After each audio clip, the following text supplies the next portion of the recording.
Qui ça? Saïd et Mboué. Ah oui, oui. Alors, Mbo, il a repris l'entraînement avec le groupe, mais il fait pas tout. C'est-à-dire que on va dire que jusqu'à la trêve, il ne peut pas. On l'a intégré dans tout ce qui est échauffement, tout ce qui est travail avec ballon, mais sans contact. Donc chaque fois qu'il y a des jeux, enfin ou qu'il y a des contacts, quoi, il fait un travail à côté. Enfin, il continue son travail à côté. Mais par contre, il a intégré toutes les parties techniques, échauffement, tout ce qu'on peut faire avec ballon. Donc c'est déjà bien pour lui, parce que ça lui permet de voir un petit peu le bout du tunnel, et puis le fait d'être aussi avec ses partenaires, c'est sur le plan mental, sur le plan du moral, c'est bien, mais on le récupérera vraiment que après la trêve. Enfin, la première recrue, Ouais, il y a encore du chemin. Après, le fait de pouvoir s'entraîner déjà, d'aller au contact, de ne pas avoir d'appréhension, ça c'est quelque chose de positif. Après, enfin, j'avais déjà évoqué ça avec vous. La problématique avec les joueurs blessés, c'est comment leur faire reprendre la compétition. À partir du moment où il n'y a pas de compétition en réserve, donc ça ne pourra être qu'à travers les jeux d'entraînement et les oppositions qu'on mettra en place, hein, sauf si enfin, il y a une reprise des championnats amateurs. Enfin, voilà. Mais pour l'instant, on en est là. Donc d'ici à ce qu'ils postulent pour être dans le groupe avec les pros, il y en a quand même pour un petit moment. Mais bon, c'est déjà important pour lui parce qu'il a beaucoup travaillé. Il a beaucoup progressé dans tout ce qu'il a fait par rapport à sa blessure. Après, l'étape suivante, c'est celle-là. Mais ça prendra un petit peu de temps parce que les conditions enfin, qui nous sont imposées par la situation voilà, sanitaire fait que ça va être un peu plus long. Wesley, il a Clairefontaine, là, c'est ça? Oui. Pareil, j'espère qu'en mars. Je sais pas. Franchement, c'est compliqué de donner une date parce que donc j'ai pas tous les éléments, mais en général on parle de 6 mois sur ce genre de blessure. Mais il y a des joueurs qui ont mis moins. Depay par exemple, il a mis moins de temps. Donc après c'est un petit peu fonction de comment réagissent les gens. Donc en ce qui concerne Wesley, il n'y a pas vraiment de date fixée. Quand il aura fait, je crois qu'il reste un mois complet à Clairefontaine. Quand il sortira de là, on pourra déjà faire un premier bilan et puis peut-être se projeter sur une reprise, mais comme style, avec le groupe. Mais après, je pense que ce sera plus long pour Wesley que pour Steve, parce qu'après, il faudra aussi qu'il enchaîne des matchs, qu'il retrouve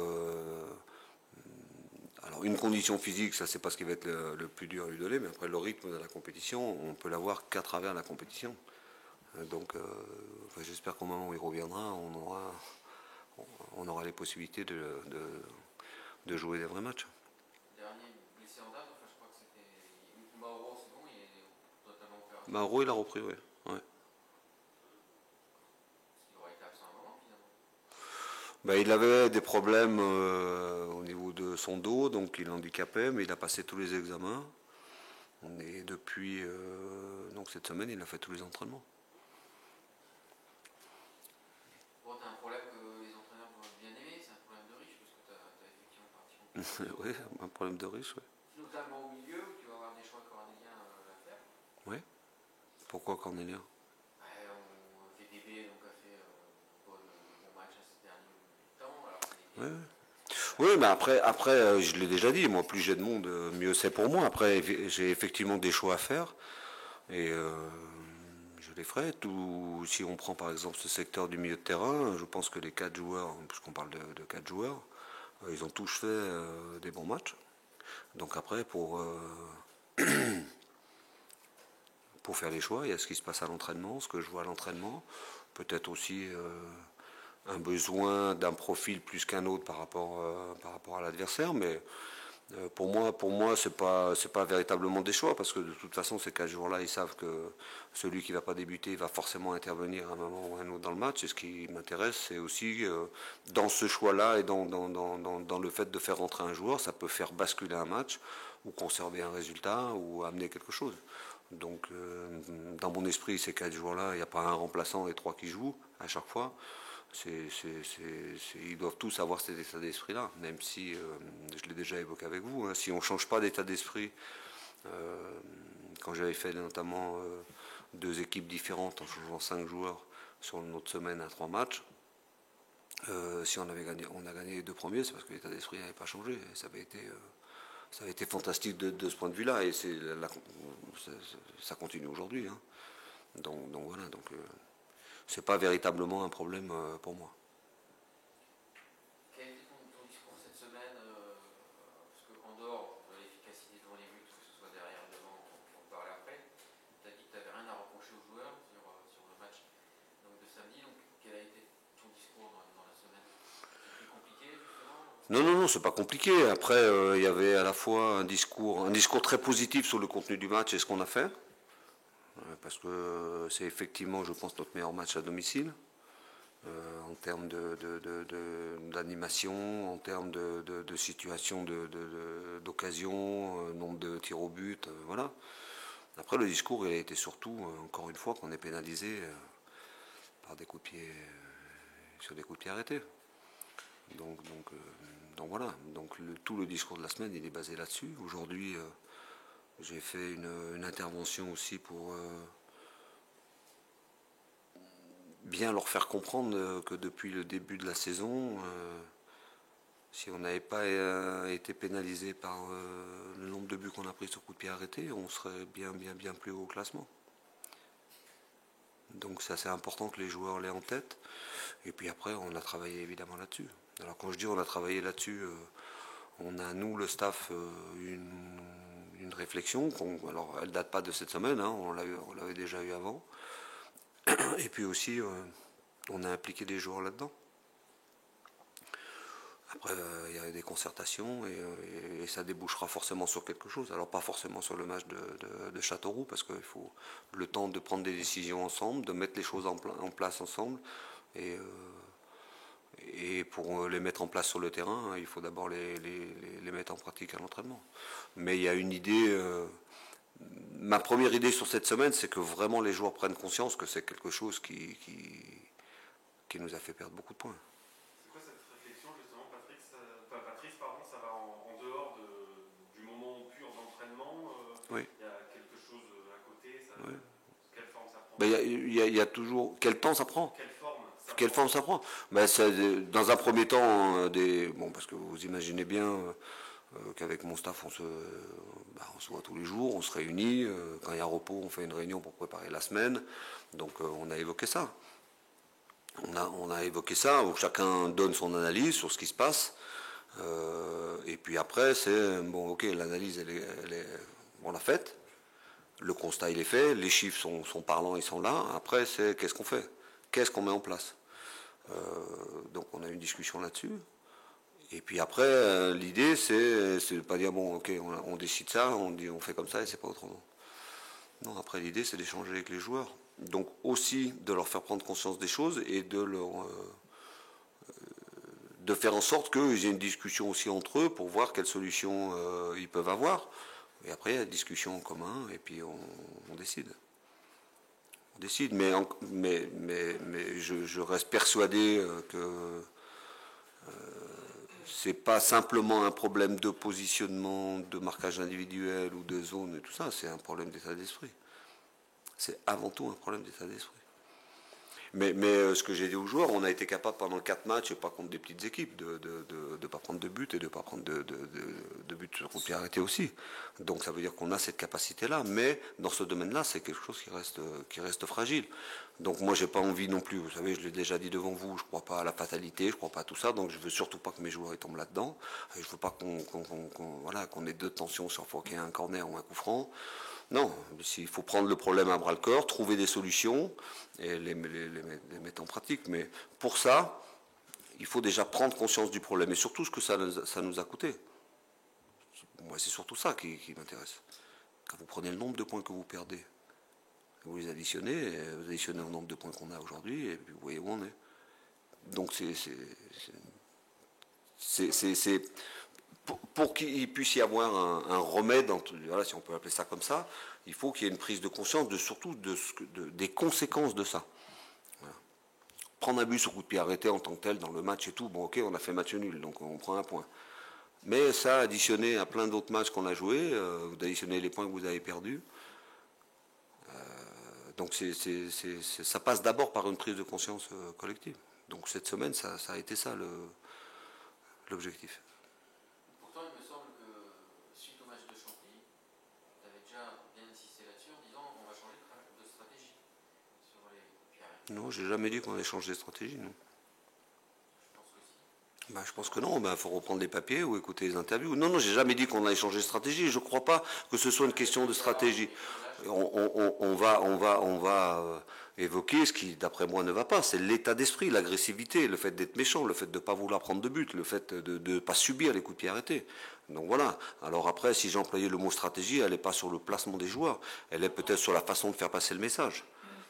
Donc voilà, mais encore une fois, dans mon management et dans mon fonctionnement avec les joueurs, si on veut que ça dure, il vaut mieux que les joueurs s'approprient les choses, puisque c'est eux qui sont sur le terrain, et qui prennent aussi conscience des choses. Parce que les joueurs, ils m'écoutent. Quand je leur dis quelque chose, ils sont à l'écoute. Voilà. Mais c'est pas parce qu'ils m'écoutent et puis qu'ils disent oui, ok, vous avez raison, que les choses vont changer. Voilà, ça n'a rien à voir, ça. Alors c'est mieux pour un entraîneur quand il parle à ses joueurs que les mecs ils écoutent, ça on est d'accord. Mais après, on fait les choses ensemble. Notre objectif il est commun. Donc voilà. Et après, les choses ne se font pas comme ça. On y va étape par étape. Aujourd'hui, il y a une étape. Enfin, cette semaine, il y a une étape de franchie qui débouchera sur quelque chose de décidé de manière collégiale, avec je ne vais pas dire une préférence, mais avec un point fort quand même dans ce domaine-là, c'est avec le gardien de but. Parce que l'objectif dans les coups de pied arrêtés, c'est que le gardien de but soit dans les meilleures conditions possibles pour pouvoir intervenir et pour ne pas prendre de but. Et comme je considère j'ai rien inventé, que le gardien de but c'est le patron dans ce domaine-là, les 18 mètres c'est sa maison, c'est son domaine, c'est lui le patron, tout le monde doit être aux ordres. Donc c'est pour ça qu'il vaut mieux que ce soit décidé ensemble, que tout le monde sache ce qu'il a à faire. Voilà. Alors après, quand on parle comme ça, c'est surtout quand on est dans quand on décide de se mettre en zone. Parce que le marquage individuel, c'est pas difficile. Hein. Toi tu prends Bébert, toi tu prends Popol, toi tu prends Juju, toi tu prends machin. Et puis si c'est Juju qui marque, c'est de ta faute. Voilà, ça c'est facile à analyser. Donc voilà, il y a eu beaucoup de discussions. Bon, on a encore travaillé aujourd'hui. Mais je rassure tout le monde, hein, les supporters et tout, parce que je ne vais pas souvent sur les réseaux sociaux, mais quand j'y vais, il y a des mecs qui me disent ça serait bien de les travailler. Donc je leur assure que voilà, on ne joue pas à la pétanque, on ne joue pas au tarot, on travaille quoi. Dessus. L'efficacité devant le but, c'est également le point négatif entre guillemets de samedi. Oui. Il y a eu trop d'occasions et trop de tirs cadrés par rapport au ratio. Bah oui. On sait aussi que tu aimes bien travailler avec des paires complémentaires. Donc on a vu que Calvillet, c'était pas mal dans ce sens-là.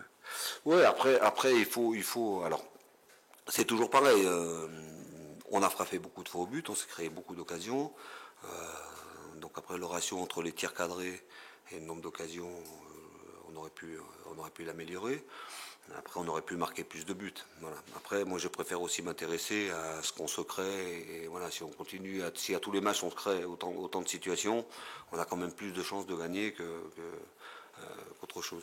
Et après, sur l'efficacité, effectivement, devant, moi j'aime bien fonctionner avec des paires, mais ça va aussi dans d'autres secteurs de jeu. Si on prend les couloirs, par exemple, souvent on fonctionne. Il y a des paires qui fonctionnent bien, donc bon. Mais là, actuellement, c'est Riche qui joue devant avec Amine. Je trouve qu'il y a une bonne complémentarité, même si pour moi c'est pas une paire d'attaquants. Il y a un attaquant et un milieu offensif qui a des qualités pour se projeter, voilà. Donc ça nous amène une animation aussi qui est différente que quand on joue avec 2 avant-centres. Voilà, je considère qu'Amine, il fait très souvent office de 4e milieu. Le fait de se balader comme ça entre les lignes, il peut poser des problèmes. Enfin, il pose des problèmes à l'adversaire. Et ça lui permet effectivement de se projeter aussi, de se projeter beaucoup vers l'avant. Mais aujourd'hui c'est comme ça, rien ne dit que ça va continuer comme ça. Mais c'est sûr que s'il y a une paire qui s'impose et si qu'on a 2 joueurs devant qui se mettent à enquiller les buts, nous on veut gagner les matchs, hein, donc c'est celle-là qui va perdurer. Bon, ça ne veut pas dire que tous les autres sont éliminés. Encore une fois, je considère que c'est une arme dans notre effectif, à condition que tous les joueurs soient bien conscients de ça. Voilà, si on est capable de jouer 60 minutes avec un milieu comme ça, et que d'un coup on peut changer de milieu et que d'un coup on a une autre animation qui pose des problèmes à l'adversaire, je trouve ça formidable. Si devant on commence avec une paire et puis d'un coup on change stopper, et que ça pose d'autres problèmes parce que les joueurs qui rentrent ont d'autres profils, voilà, ça sera tout bénéfice pour nous. La condition, c'est de garder l'état d'esprit. Voilà, c'est que ceux qui ne débutent pas, fassent pas la gueule, ne rentrent pas avec le frein à main. C'est ça la condition. Et je trouve que jusqu'à présent, ce groupe est fantastique dans ce domaine-là. Donc il faut que ça continue. Est-ce que Rhys t'a surpris un petit peu, je sais pas, on parlait du coup franc marqué la semaine dernière, voilà, un jour à l'entraînement, c'est parti. Est-ce qu'il te surprend? Est-ce qu'il t'a surpris aussi par son adaptation assez rapide à la vie en France? Mais je ne suis pas sûr qu'il soit très adapté.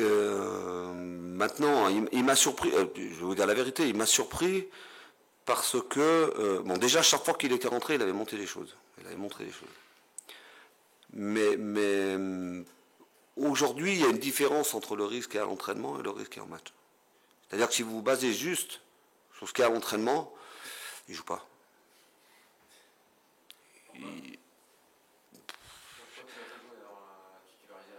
Parce que c'était aussi le moment, et puis parce que bon, j'ai joué un petit peu à ce poste, et puis parce que à ce moment-là, j'ai dit c'est son tour. Et parce que si j'attends chaque fois qu'à l'entraînement il me fasse une semaine où il soit au-dessus des autres, il n'allait jamais le faire. Et parce que aussi, dans son comportement à l'entraînement, alors attention, quand je dis c'est un mec qui court, c'est un mec qui travaille, tout ça, je parle du niveau, hein. Mais il n'a pas fait des semaines d'entraînement où il mettait but sur but, on s'est dit, il faut le mettre. Donc voilà. Mais parce que je sentais que c'était un garçon qui était affecté par ça, et il est venu souvent discuter avec moi, sans jamais rien revendiquer. Il a une mentalité exceptionnelle. Chaque fois qu'il est venu me voir, c'est coach, est-ce que vous êtes content de moi à l'entraînement? Qu'est-ce que je dois faire pour postuler dans l'équipe? Il a toujours cette mentalité-là. Donc ça m'a intéressé. Et après aussi dans ces discussions-là, j'ai senti que c'était un garçon, ce que je n'avais pas vu au départ. Je ne vais pas dire qu'il est émotif, mais il a besoin de sentir la confiance de son coach. Il a besoin d'être, alors on va dire c'est un peu bateau ce que je veux dire, mais d'être aimé, ou en tout cas d'être pris en considération. Et on le sentait aussi très frustré de ne pas pouvoir... il s'excusait presque de ne pas être à son niveau. Donc ça, c'est quelque chose qui m'a intéressé. Et puis voilà. Et puis après, quand il a joué, il a montré des choses, indépendamment des buts qu'il a mis. Hein, parce que je savais que devant le but, c'était un garçon qui était fort, qui avait des qualités que d'autres n'ont pas. Mais dans la façon de conserver le ballon, dans la façon d'aller au duel et dans la façon dont il travaille pour l'équipe, il a montré des choses. Puis comme après, à chaque match, il a marqué. Et après, chaque match joué faisait qu'il y avait un joueur qui était différent la semaine. Alors pas que le niveau à l'entraînement il est augmenté, mais il avait les yeux qui brillaient, il avait le sourire, on sentait que dans le groupe c'était mieux, voilà. Donc c'est comme ça que les choses sont faites. Mais après, j'ai pas de problème pour avouer ça. Au départ, j'étais un peu, je disais, ça va être compliqué.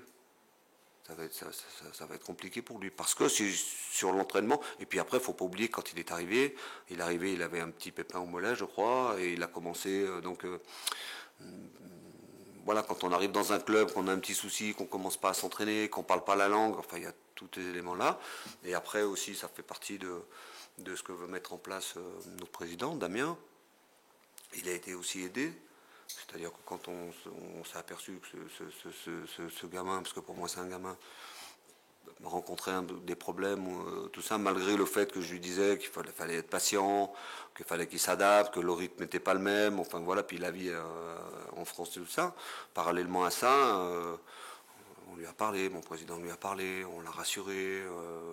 Moi j'ai toujours eu un discours avec lui aussi pour le rassurer, lui dire d'être patient, que les choses vont venir, on a plein d'exemples comme ça où des joueurs qui arrivent de l'étranger mettent... il y a des joueurs qui mettent 1 an avant de s'adapter. Bon, lui, il a mis un petit peu moins de temps. Et aujourd'hui, enfin, vous allez le voir, on sent qu'il est heureux. Mais c'est pas simplement le fait de jouer. Et c'est normal. Est-ce que tu te reconnais un peu en lui, dans le sens où il a pas un gabarit pour un attaquant extraordinaire, et dans le côté arme, c'est un peu ton style de jeu aussi, non? Ouais, mais même s'il a pas... Déjà, il n'a pas peur d'aller au contact, il n'a pas peur des coups. Je dirais même que plus il en prend, je ne veux pas dire plus il est content, mais c'est aussi une façon. Mais après, les Anglais, ils sont comme ça. Hein, ils aiment ça. Il a un bon timing, même s'il n'est pas grand. Quand il va jouer des duels en l'air, il les gagne souvent. Et puis pour moi, sa plus grande qualité, c'est qu'il est capable de garder des ballons. Voilà. Alors après, des axes de progression, il en a plein. L'efficacité, on peut toujours progresser sur l'efficacité. Sur comment je vais dire ça, les prises d'information, quand il part en dribble, parce que il peut jouer à droite, il peut jouer à gauche, il a joué à tous les postes. Hein. Mais quand il part en dribble, par exemple, souvent ça va pas au bout. Donc voilà, plein de choses comme ça. Mais c'est un garçon qui est à l'écoute, c'est un garçon qui aime le foot, qui vit pour ça, donc il peut que progresser. Puis quand il commence à parler, je sais pas s'il va vous dire des mots en français, mais à balbutier quelques mots en français. Mais en tout cas, il fait l'effort. On sent que ça aussi c'est intéressant. On sent que il a envie de s'intégrer, il a envie d'apprendre, il a envie de parler avec les autres. Donc voilà. Et chaque jour qui passe, il s'intègre un peu plus et il est un peu plus heureux. Donc quand on est heureux, on est content d'être sur le terrain et on marque des buts. Puis j'espère qu'il va continuer. Coach, un mot rapidement sur Châteauroux, tout de même votre adversaire ce week-end, 18e au classement si je ne me trompe pas. Ça va être la question du match piège, mais quel regard vous portez sur cette équipe et qu'est-ce que vous attendez de vos joueurs face à la BL? Le match piège, tous les matchs sont des matchs pièges. Après, c'est une équipe, donc évidemment que j'ai regardé, que j'ai vu jouer. Elle a sa façon d'évoluer et de jouer. C'est une équipe qui est très bien regroupée sur le plan défensif, qui excelle dans les transitions, donc dans la contre-attaque. Donc je sais à quoi il faut s'attendre là-bas. On a évoqué les coups de pied arrêtés. Elle est très performante dans ce domaine. Voilà. Et après, même si elle est en difficulté au niveau du classement, quand on regarde ces matchs, il y a un contenu dans ces matchs. J'ai vu notamment le match qu'ils ont fait à Caen. Donc voilà, après, ce que j'attends de notre équipe, nous, c'est on va là-bas pour continuer notre série, pour gagner, comme on se déplace partout pour gagner. Mais on va pas, enfin, voilà. Pour moi, il n'y a pas de match piège, on ne va pas tomber. Je ne vais même pas évoquer un match piège. Aujourd'hui, on est même si c'est une phrase bateau, mais elle a un sens pour moi, on prend les matchs les uns après les autres, quel que soit l'adversaire, à la limite, on s'en fout. Aujourd'hui, c'est Châteauroux. Nous, on sait ce qu'on veut, donc on va à Châteauroux. On a très bien étudié cette équipe, comme si ça avait été Troyes ou n'importe quelle autre équipe. Et puis voilà, puis on va essayer. Quand on voit ce qu'on est capable de faire, qu'on a été capable de faire à Amiens et ce qu'on a fait contre Guingamp, je dirais le minimum, c'est de reproduire les mêmes prestations. Voilà. Donc c'est ça l'objectif. Après, est-ce que c'est perturbant ou au moins dérangeant de finir une phase aller après les fêtes?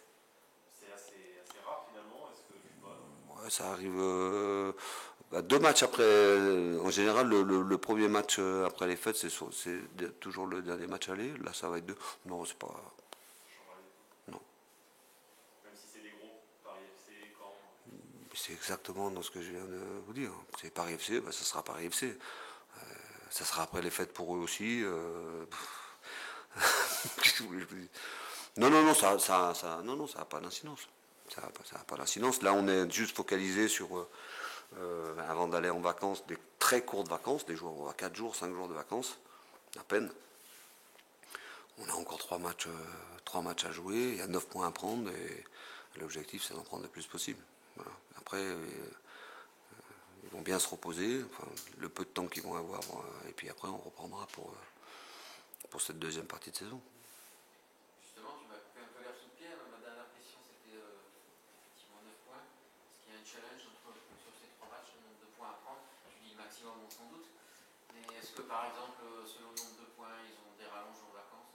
Ah non, il n'y a pas de rallonge. Non, non, on peut pas. Alors déjà, moi, je suis pas l'entraîneur qui donne des rallonges en vacances. En général, sur les trêves, je donne le plus de vacances possible. Je dis bien le plus de vacances. Aujourd'hui, là, sur cette situation-là, on ne peut pas. C'est impossible. C'est impossible de donner plus de vacances. Mais après, si vous gagnez, vous avez un jour de plus et tout. Non. Les vacances, c'est pas des récompenses. C'est un besoin. Les joueurs, ils ont besoin de se reposer physiquement. Ils ont besoin de se reposer psychologiquement. Donc, en général, quand j'étais à Caen, je filais 10 jours pendant un trait hivernal. Alors, ils n'ont pas 10 jours de repos complet.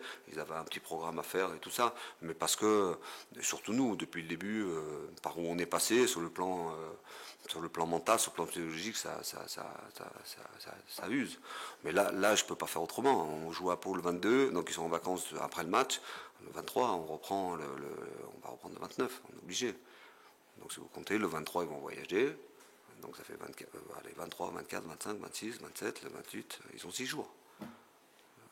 Voilà. Et on avait prévu faire un stage que malheureusement on ne peut pas faire parce que les frontières vont être fermées, on voulait retourner à Navata. Donc on aurait fait une reprise le 28 pour pouvoir être sur place le 28 au soir et commencer l'entraînement là-bas, mais on ne peut pas le faire, donc on va reprendre le 29 au matin. Et après, on s'entraînera 2 fois le 29, 2 fois le 30, une fois le 31 au matin, et on reprendra le premier après-midi. Donc c'est vraiment des vacances très cool, je vais leur dire de rien faire, de couper complet. Et après, ça va arriver vite. Hein. Premier après-midi, on joue le 5. Donc je peux pas. Si j'avais pu, on aurait repris le premier après-midi. Mais on ne peut pas reprendre le premier après-midi, ça leur ferait 10 jours de vacances, et puis avoir 2 matchs, 2 jours ou 2 jours et demi pour préparer le match de Paris. C'est pas possible. Donc voilà, on ne peut pas faire autrement. C'est bizarre parce que ça va reprendre un mardi. Ben oui, mais c'est pas moi qui fais le calendrier. Et si la Coupe de France avait eu lieu et qu'on soit qualifié, on aurait repris avant. Donc les vacances auraient été les mêmes. Et si on avait un match en retard, par exemple, les matchs en retard, ils seront joués le 3. Donc voilà. Mais après, pour revenir à la question initiale, pour moi, les vacances, c'est pas une récompense. C'est un dû. C'est un dû et c'est un besoin pour les joueurs. Ils ont besoin aussi d'avoir des vacances parce que je leur demande suffisamment et ils font beaucoup et donc c'est normal. Ils ont besoin de se reposer et ça pose aussi des problèmes pour certains. Il y a des étrangers qui ne peuvent pas rentrer aussi pendant les vacances. Parce que sur le retour, il faut qu'il y ait 14 obligatoires en fonction de où vous allez. Si vous allez loin, dans des pays, soit des pays africains ou des pays sud-américains. Donc voilà, mais c'est comme ça. Le calendrier, il est fait comme ça. Je crois que c'est la première fois depuis que j'entraîne que je vais donner si peu de vacances aux joueurs. Mais bon, on ne peut pas faire autrement.